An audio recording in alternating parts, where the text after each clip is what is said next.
If I could do anything on this earth I wanted to do, what would it be? If money were no object, what would I do with my life? If I could ignore the critics and the doubters, what would I do? If you weren't worried about what people said about you, what would you do? What's in your heart? What's in your heart? What would you tell me? When you're not occupied at work and your mind's on something, what are you thinking about? You lay in the bed at night and you think about it. How much time do you spend dreaming? How much time do you just sit around and just think about, man, what if? What if? How much time do you spend doing that? How much time do you just spend dreaming? Who do you want to be? What kind of person you want to be? Dream it. When you stop dreaming, you just exist. You just go through the motions. We were not created to go through the motions. We were created to dream. Your heart comes alive when it dreams, and it dies when you stop dreaming. Why do people stop? Why do people quit dreaming? Kids are young, they dream, don't they? Ask them, well, what you want to be? I'll be a cowboy. I'll be a fireman. Kids they just want to do this stuff. You know what that's called? It's called dreaming. All right, they get a little older, they get in school, and I love to listen to them when they get out of high school. They're going, they got these dreams. They're going to have families. They're fired up about their careers. It's called dreaming. It's when you've got something in your heart you want to do, and you're looking forward to it. It's called dreaming. Dreams motivate us. They give us energy for life. They inspire us. They excite us. What's your dream? What's your vision? It doesn't have to be changing technology in the world, but it could be for a better marriage. It could be for a healthier lifestyle. It could be for a business you own yourself. It could be the dream to be self-employed. It could be a dream to get a college education, and you can do that after you're 80. You can do that no matter how old you are or where you are.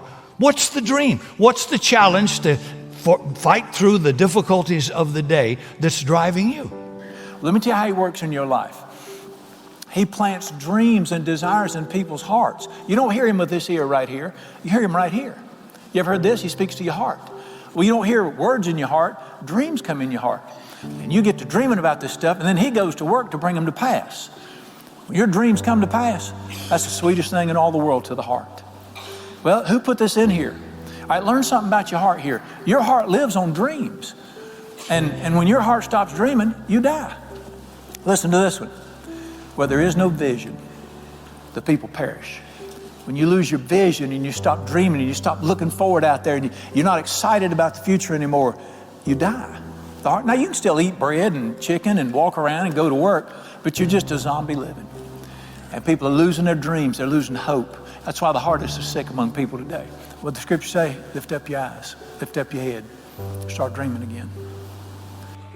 And the problem with most of us who are watching this message right now is that we have become so practical that we have lost the tool that God has given us to be able to create a different situation from what we're currently experiencing because somebody told us that was for kids. Today, I'm trying to stir your anointed imagination to see again, to dream again, to hear again, to write again, to be able to do.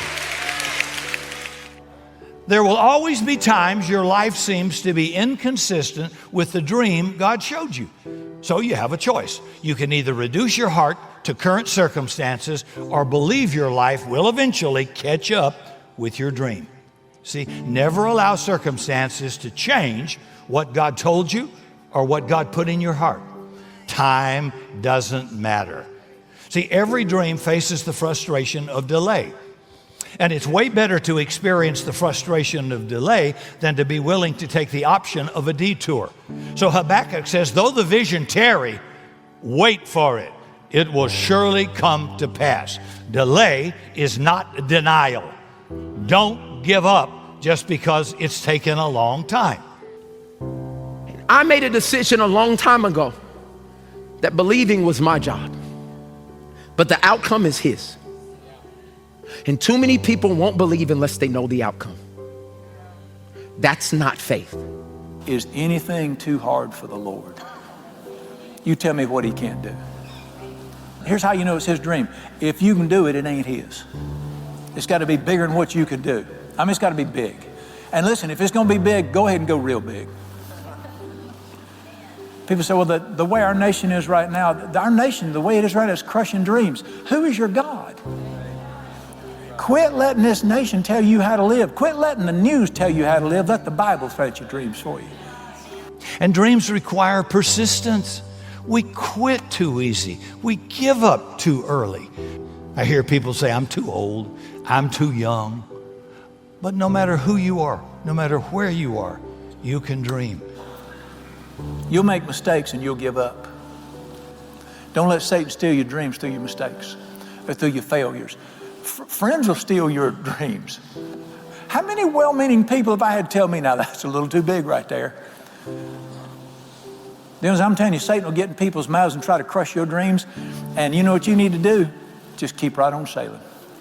Do not let the dream stealer destroy your dreams. You're too old, you're too slow, you're not smart enough, you don't have what it takes. You need to learn stuff. Listen, learn stuff like this. If God be for me, who can be against me? If you're going to dream your way to the top out of where you are, if you study the lives of great achievers, you'll always discover that dreams were a part of what drove their life. It fueled them. The dream drives how they act, how they think, how they talk, and how they respond.